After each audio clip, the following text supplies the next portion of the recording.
जब माधवदास बाबा को संग्रहणी का रोग हुआ, उसमें बार बार शौच जाती है, तो बार बार शौच निकल रही थी। एकांत में समुद्र के किनारे कुटिया थी, कोई था नहीं, तो बड़ी सुगंध आई, तो उन्हें होश आया।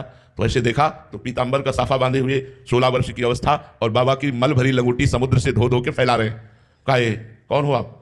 जे ही देखा भगवान कमल नयन अरविंदाक्ष श्याम सुंदर, तो रो पड़े बाबा। क्या रे, आपके लिए तो हमने अपना जीवन अर्पित किया है, आप ये क्या कर रहे हो? प्रभु आप हमारी लंगोटी धो रहे हो? तो भगवान ने कहा बाबा तुम्हारा कोई और है क्या? बोले आपके सिवा तो कोई और है नहीं। तो बोले जब मेरे सिवा कोई और है नहीं तो मैं ही तो सेवा करूंगा ना। भगवान स्वयं माधवदास जी की लंगोटी धो रहे, भगवान स्वयं अर्जुन जी का रथ हाँक रहे। भगवान कहते हैं पग चापू और सेज बिछाऊं, नौकर बनूं हजाम, हाँकू बैल बनो गडवारू, बिना तनख्वाह रथवान, यही तो मेरे मन में ठनी, भगत मेरे मुकुट मणि।